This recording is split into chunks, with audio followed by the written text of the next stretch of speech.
Hi everyone, I'm Anya Parampil and this is Red Lines.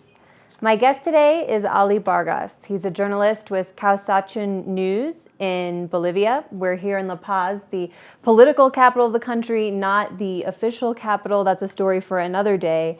But Ollie, I'm so glad to finally meet you and to be able to spend this time with you in Bolivia. No, likewise. It's been great having you guys here and showing, the wonders that Bolivia holds. Which are many, and it was emotional for all of us to witness the victory of MAS, the Movement Toward Socialism, on Sunday. Many have framed this overwhelming victory as the Bolivian people voting out fascism at the polls. Is the story that simple? Of course not. Bolivians had to fight actually in the streets just for the right to vote a few days ago. The elections were supposed to be held on May the 3rd. They got delayed. They're supposed to be held in June, delayed again. In September the 6th, delayed again. And so people realized that what was going on was that the government didn't want to hold elections. They knew they were behind in the polls. Anya specifically was a distant third at that time. And they wanted to rule indefinitely through force alone. This is, of course, a government that was never elected. So people, anger grew. And then in early August, when they announced another suspension of the elections, people came out in an extremely organized way in a general strike. There was a huge workers' march in El Alto, which is the city connected to where we are now, where it was decided that this mass meeting, that all out, And what a general strike means in Bolivia is not just that people will stop working or stay at home. It means that people block all the key strategic highways of the country.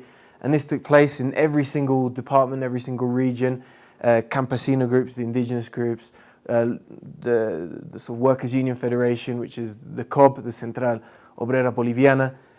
And it was a total shutdown of the country. There was instances that actually people, in some areas of the country, near La Paz, Achacachi, they were armed in a few points, and the government was talking about terrorism and that they would have to intervene, sort of militarily attack, sort of militarily take back the country, which would have been an incredibly difficult task because this was a movement that spanned, as I said, every single region of the country. And it was only after that the MAS managed to win guarantees for elections. And it's the only reason people were able to go out and vote.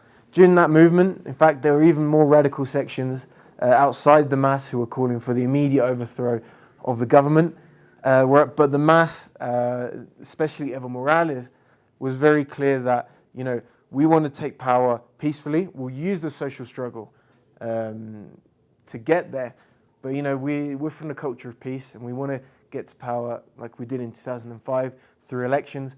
So that's how the MAS, the Movement Toward Socialism was founded with the idea that the social struggle and the electoral struggle have to go together. They can't go apart.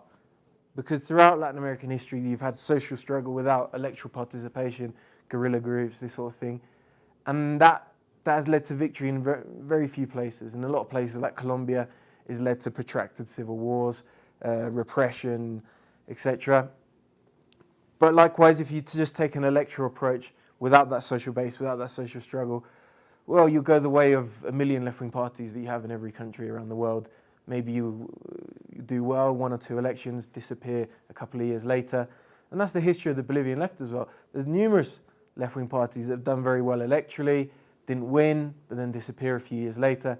But the MAS is something much deeper than that because they combine electoral participation with permanent social struggle on the ground, in the indigenous communities, in workplaces. And that's something that's been going throughout this whole year. And without that struggle, this moment would have never come. Because without that struggle, the MAS would have disappeared once you start persecuting a few of its leaders. Evo Morales is gone. Luis Arce had numerous charges invented against him.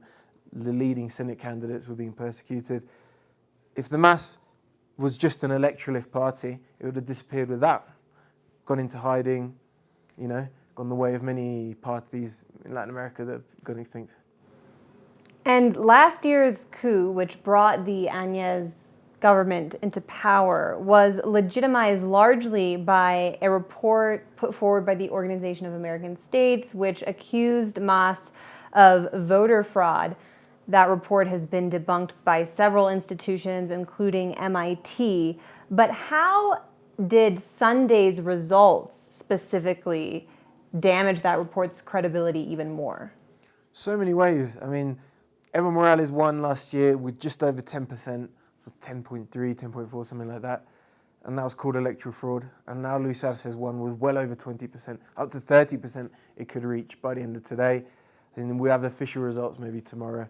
But something else that's quite interesting, I think that was highlighted by the Center for Economic and Policy Research, also by the CELAC think tank, was that the OAS in their report listed a number of places in rural areas where they believe fraud took place, where there were irregularities. And actually they compared the figures from then and now. And actually in all of those precincts, in all of those sort of voting centres, the MAS got a higher vote than they did in 2019. So what they're saying is that the MAS committed electoral fraud to inflate that vote then. But now, in an election held by a hostile government, they got an even higher score. Some places where the MAS got 84%, now they're getting 95%. So how can the whole discourse around fraud is beginning to dissolve. It's beginning to sort of wither away in the sort of public consciousness. People are starting to realise, how could there have been fraud if they've come back even stronger now? Absolutely. How do you think average Bolivians responded to seeing figures such as Luis Almagro, the Secretary General of the Organization of American States, congratulating them on this vote? Well, I mean, Evo Morales' daughter responded to him saying, keep your congratulations to yourselves, for your own dignity and for our dignity. But at the end of the day, I think Bolivians are relieved. They're relieved that they've managed to win without, so far, they managed to win. They managed to win to a point where even the top sections of the military are now having to distance themselves from the government, where the US State Department is having to congratulate them. That's how overwhelming the victory is. When you get to that point where your enemies feel like they can't attack you anymore, that's like hegemony, right? That's like you've achieved a momentum that's unstoppable. So I think people are very relieved, and people thought that this would be a much longer struggle. People were very prepared to go back to what was going on in August, total general strike, indefinite, a situation where people would have to give their lives like they did at the start of the year. So to have won so overwhelmingly is a huge relief. Obviously we've got to see. Luis Arce is not president yet. The MAS hasn't taken power yet. He's not going to take power till December. A lot can happen in that time. So maybe people are a bit too relaxed, but people are very aware of what the government could do between now and then. As someone who spent the last year in Bolivia since the coup and the takeover, what do you believe some of the main expectations will be from the MAS of the new government? There's huge expectations, and they're going to be difficult to meet because there's the number one issue, obviously, the number one priority for the MAS is the economic crisis, rebuilding the economy.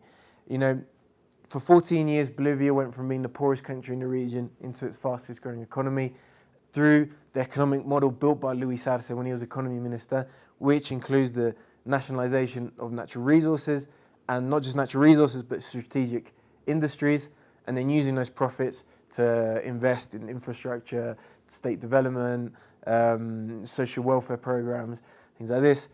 And all of that sort of economic base infrastructure that's been built up has been largely destroyed in just a year, in fact. And this is before COVID-19 hit, that all the key state development projects like the industrialization of lithium, industrialization of natural gas, the plant in Bula Bula, Urian, producing ammonium, fertilizer and things. All those development projects that was led by state-owned companies have been paralyzed. If you go to Uyuni, which is where they were processing the lithium, producing batteries, producing cars, those factories are now closed. The factory I mentioned producing ammonia using natural gas in Bula Bula in the tropic of Cochabamba, that's been closed since the coup. That had thousands of workers, skilled, industrial workers working there now out of a job. And there's a number of other key infrastructure projects, trains in Cochabamba. But it shows that the coup government didn't believe in state-led development. They withdrew from the economy, and then you had an economic recession before the pandemic hit.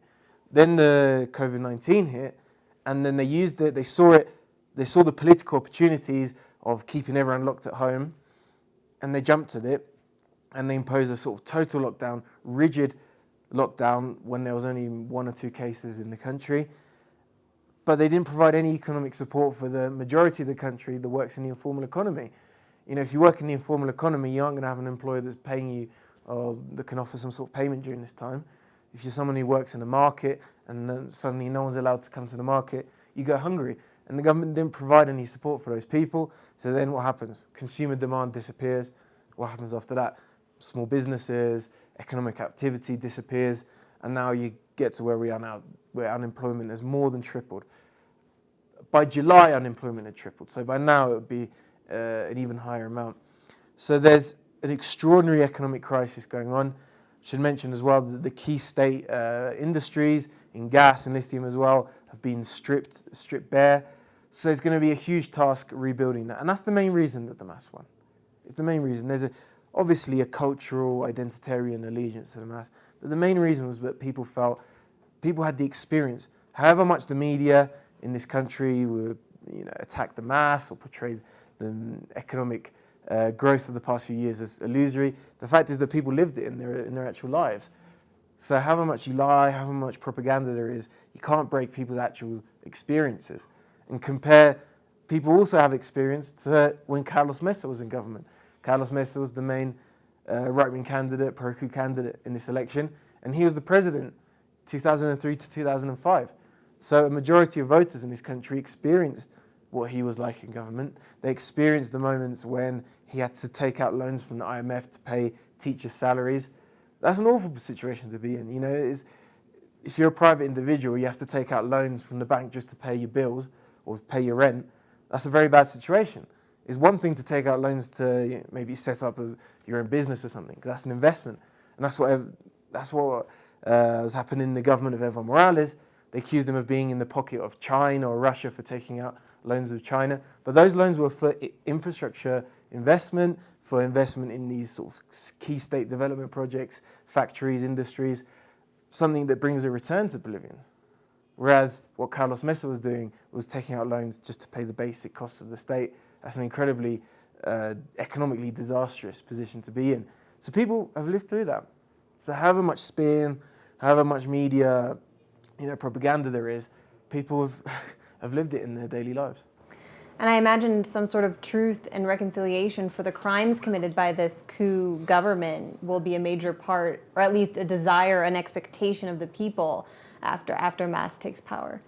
Yeah, that's another key priority, is justice for the massacres, the persecution that took place. The words that have always stuck with me is the words of Leonardo Losa. He's a union leader. He's now a senator for Cochabamba. And at a rally that I was at, he said, we're of the culture of peace. We're not here to take revenge. We're not here to, settle scores. But we're not going to forget nor forgive those who made us cry. And he's from the Tropic of Cochabamba, the Chapare region, the most organized section of the MAS. And it was those people that were killed in Sacaba. 10 people were killed that day on 15th of November last year while protesting for democracy, for the return of Evo Morales. And those wounds are still there. In most of the federations of that region, they have people who have been killed, even more who are still injured, who are still in hospital now, unable to pay their bills. The union members, like their comrades in the unions, try and help them fund their hospital stays. But it's an incredibly difficult situation. So people, that's the number 2 demand of the social movements. It's justice for the massacres, specifically lock away Arturo Murillo, the Interior Minister, and the Minister of Defense, Fernando Lopez, the President Áñez, and the generals who are coordinating with the paramilitary groups. Because in the massacres of Sacaba, the far-right paramilitary group Resistencia Juvenil Cochala were there, armed by the police, working with the police to carry out the massacre. So there needs to be justice for the massacres and for the paramilitary activity that took place with the backing of the state. Well, we hear a lot about the MAS, the Movement Toward Socialism element of the party. The second aspect of its name, IPSP, or a political instrument for the sovereignty of the people, isn't emphasized as much outside of Bolivia. So what would you tell people the significance of that aspect of the party is? It's key. And in fact, in a lot of rallies that I've been at, they only refer to it as the political instrument. They don't talk about the mass, they talk about long live the political instrument. And that's because the Movement Toward Socialism, MAS IPSP, is not a political party, a traditional political party, sort of left-wing political party. It's not an organisation you can sort of go online and you fill out your bank details and join as an individual. In fact, it's impossible to join as an individual. You can only join through being affiliated to a social movement, and the MAS, the leadership of the MAS is just a committee of the social movement leaders, which is the main social movements of the country. That is the National Campesino Rural Workers Confederation, the National Indigenous Women's Confederation, and 2 or 3 other indigenous groups on a national level. It's a coalition of social forces, and to participate in a party, you have to be part of those movements. And that's what I mentioned earlier, the organic strength of the MAS, why the MAS hasn't been able to disappear despite persecution, despite being massacred, being arrested, being targeted. It's because it doesn't consist of 1 or 2 leaders with good ideas or good politics. It consists of a mass of people organised in their daily lives. But the most important thing I think to understand the MAS is its history. It grew out, firstly, of the struggle against the US military presence in the Chapare region. That was where Evo Morales was the union leader. And in that region, they decided that, it's not enough for us as indigenous people to just talk about, there's issues of our land, we're being discriminated against, this river in our community is being contaminated, we have to stop this. No, we have to move out of that defensive struggle and into offensive struggle to take power. We can't just ask for our rights, we have to actually take power. That's the only way we can ensure respect for ourselves, is by governing ourselves. And from the Chapare region, they went out to the rest of the country and built to the other social movements in the rest of the country. They affiliated, more and more movements affiliated. But precisely with that argument, we're not a party, we're not a political party, we're a political instrument for these movements, is a weapon with which we participate in politics and eventually take power. And that's why the MAS is a force that can't be beaten in Bolivia. Because the right-wing parties, what are they? What do they represent? Every year, every 2 years, they change names, they change alliances. That's because there's alliances of 2, 3 people. Juntos, which is the party of Anya's, already doesn't exist. It was created in February or March, and already it doesn't exist. They'll create a new party. Because it's just 2 or 3 individuals making some corrupt deals. And of course, with time, they get swept away. But the MAS is the only party that has stood in every election since 2002. It's the only party that stood in every election since then, because it represents real social forces that started with union struggle, social struggle, and then moved into the political struggle to take power. That's the key. How do you believe Luis Arce will differ from his predecessor, Evo Morales, in terms of governing style and policy, if you think there will be major differences? Well, that's something that I think Bolivian media and a lot of international media are trying to play up, that there's going to be big differences. They're hoping that Arce will be someone who moves to the right. They're taking comments by Arce, which Evo made himself, that Evo, of course, won't be in the next government. Saying, look, he's going to move away from what Evo was doing. But no, that's not true. Luis Arce was the key number 2, number 3 person in Evo Morales' government for the whole of the past 14 years. In terms of governing style, very different, of course. Evo Morales is a union leader. He came up from the rank and file, whereas Luis Arce is part of the middle class. He was educated in the UK. He's in this sort of expert economist. But he's a socialist. Before joining the government, before becoming economy minister, he had a very important sort of study circle here in La Paz, called the Los Duendes, which was sort of a Marxist economic study circle where they draw up plans about how you can build an economy post-neoliberalism. That's why he was chosen by Evo Morales, well, chosen by the vice president at the time, Garcia Linera, to join the government. He was moving in the same sort of Marxist intellectual circles. Before that, he was a member of the Socialist Party One, which is a sort of historic party that doesn't really exist anymore, but was very important in the 80s and 70s. So he comes from a different class background, different political tradition to Evo Morales, but he's from now, they've developed the same political tradition, which is the process of change and the economic model that they both govern with. Right-wing candidate of the Creemos party, Luis Camacho, was facing a lot of pressure to drop out of the race in order to consolidate opposition to Mas, the support for the opposition to Mas, under the neoliberal centrist candidate, Carlos Mesa. We now see that it looks as though Mas would have won even if all of Camacho's support had been thrown behind Mesa. But why is the rise of Camacho important within the Bolivian political context? It's very interesting. When the coup took place, I remember being very surprised at the popularity that Camacho had. Camacho was the kind of leader of the street movements, the sort of middle class, violent protest movements that destabilized the country and created the conditions in which the coup could happen. He hoped that after the coup that he'd have his position in power, and he was given his allies were given certain ministries, but then he's a loose cannon. He's a thug, he's a violent person, and they saw him as a dangerous element.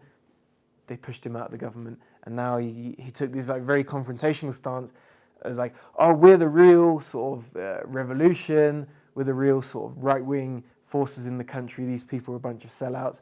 And what's happened now is very interesting. He's massively damaged the right, because there's always been a cultural regional divide in Bolivia, especially within the oligarchy, between the sort of enlightened, liberal oligarchy here in La Paz and the kind of more brutish, racist, violent landowning elites in Santa Cruz, in the east of the country. And Camacho represents that tradition, and Carlos Mesa, as a sort of more well-mannered liberal figure, represents the former tradition.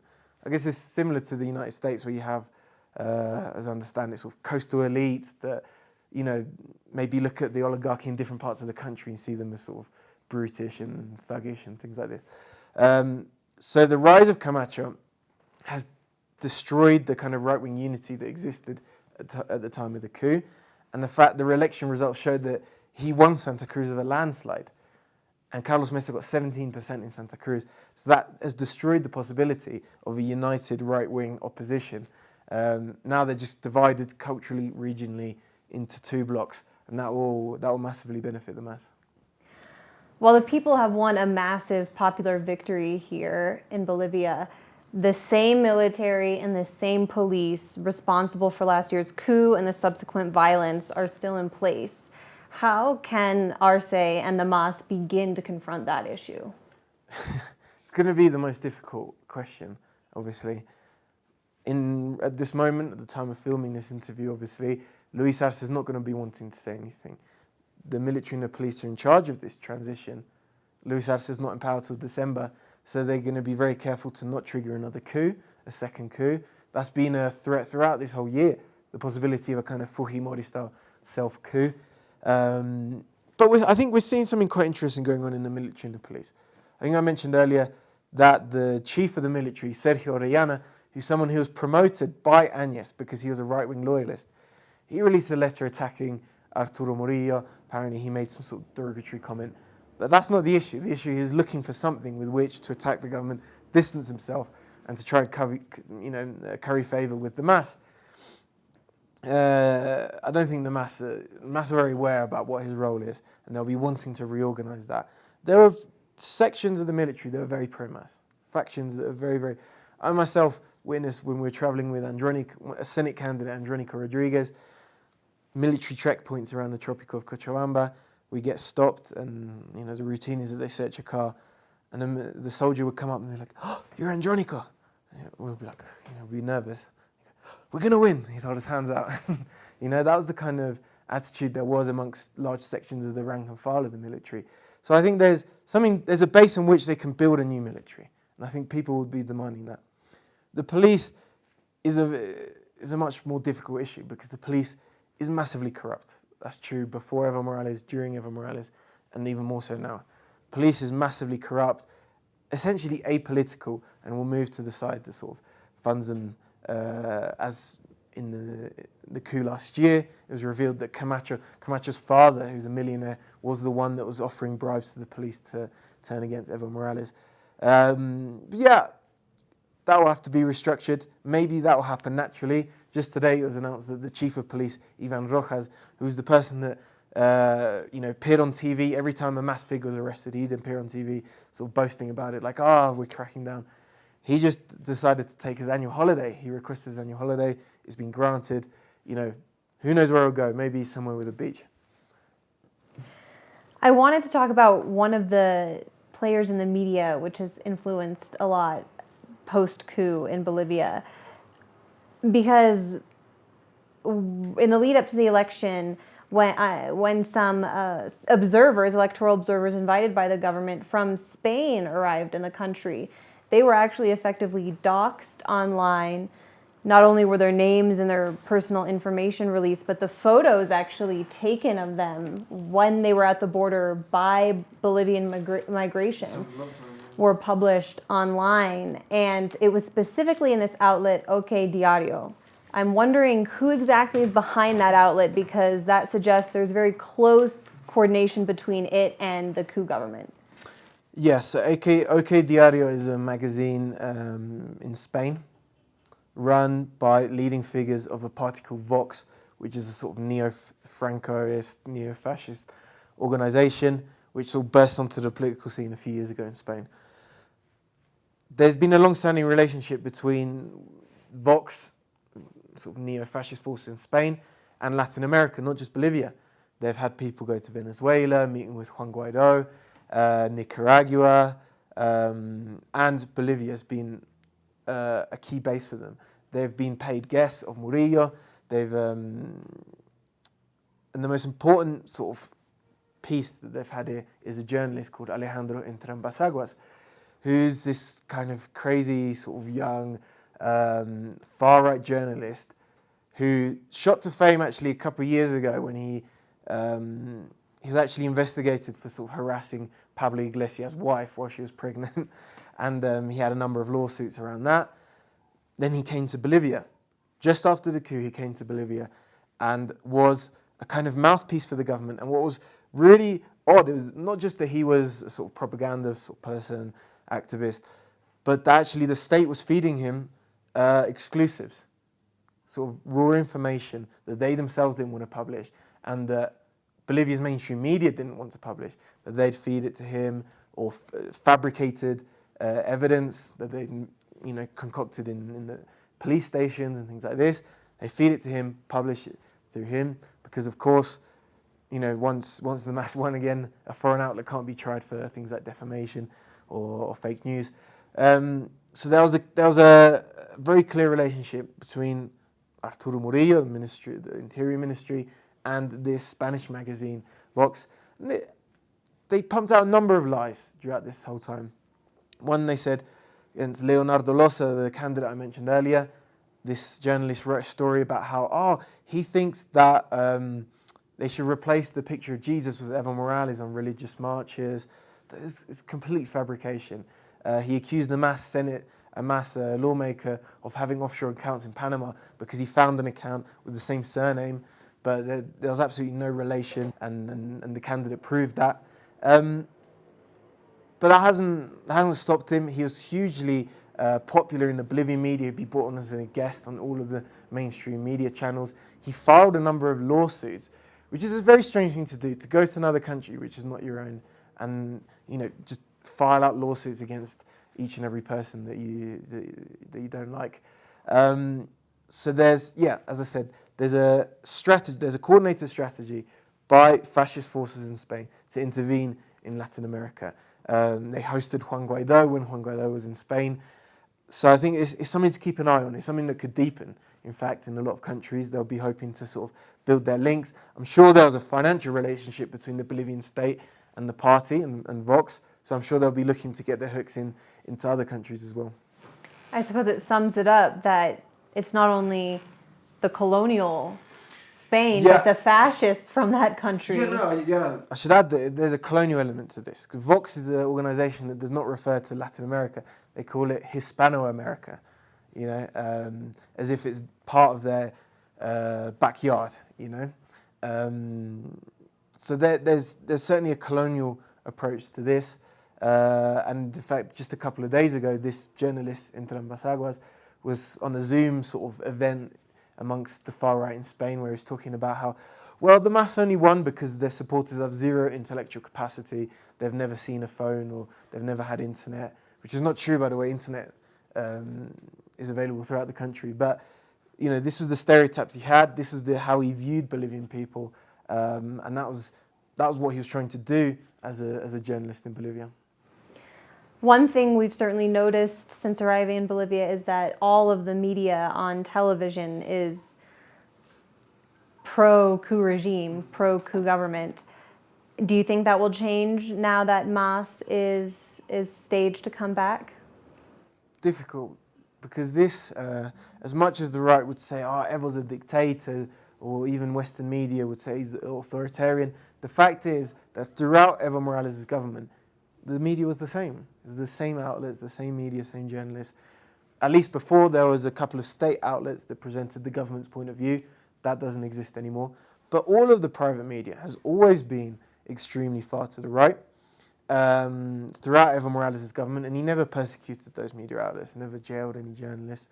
And I'm sure Arce wouldn't want to either. I think the most important task for them will be supporting new independent media, building state media that puts the government's point of view across, but also alternative media outlets like the one I work for, Radio Causachun Coca, based in the tropical of Cochabamba, which started out as just a local media outlet for that region, local news. But once the state media outlets had disappeared, that became the only voice at a national level that could tell people what was going on from a point of view that wasn't, editorially pro-coup. So I think it would be really important to support those media projects. A number of other sort of community radio stations have popped up. And I think it'll be important I think in any country as well, how you can build a state media strategy, but which works alongside a sort of alternative media realm, which isn't tied to the state financially or otherwise, or through ownership, but which can work in tandem with the state media outlets. I hope that's something that can happen. It could be a very interesting project. Well, I know that all of us outside of Bolivia are also grateful for the work that you do and for your station. Is it possible for people in the United States and in other countries to support Causachun News? Yeah, of course. We have a Patreon. The radio station itself is something that you can listen to on the internet. We have a number of listeners in the Bolivian community in the United States, in Argentina and other countries. And people really appreciate it because it's the only outlet. And even though we're the only outlet, during this whole year, I haven't had any resources. The radio used to get some money from state advertisement. That disappeared. The government seized the equipment, the sort of radio transmitting equipment in some areas of Cochabamba, in some areas of Santa Cruz, in Beni. The radio used to reach the whole of the department of Beni. Now no one can listen to it because they seized the radio transmitters. They took a number of frequencies, and of course there's no resources to replace that. My own colleague Landon Marca at the radio station, he was arrested while reporting on a union event a few months ago. He's still got the charges hanging over him. The whole of his salary, which is everyone at the radio earns similar to a Bolivian minimum wage. All of that salary is going on his legal problems following his persecution. So that's the sort of conditions that we've all been working in. But we wouldn't have it any other way. Well, that's what I encourage all of our viewers to follow you in your work and support it in any way they can. Ollie Vargas, it's been a pleasure. Keep up the good work. No, it's been a pleasure having this chat. Thanks.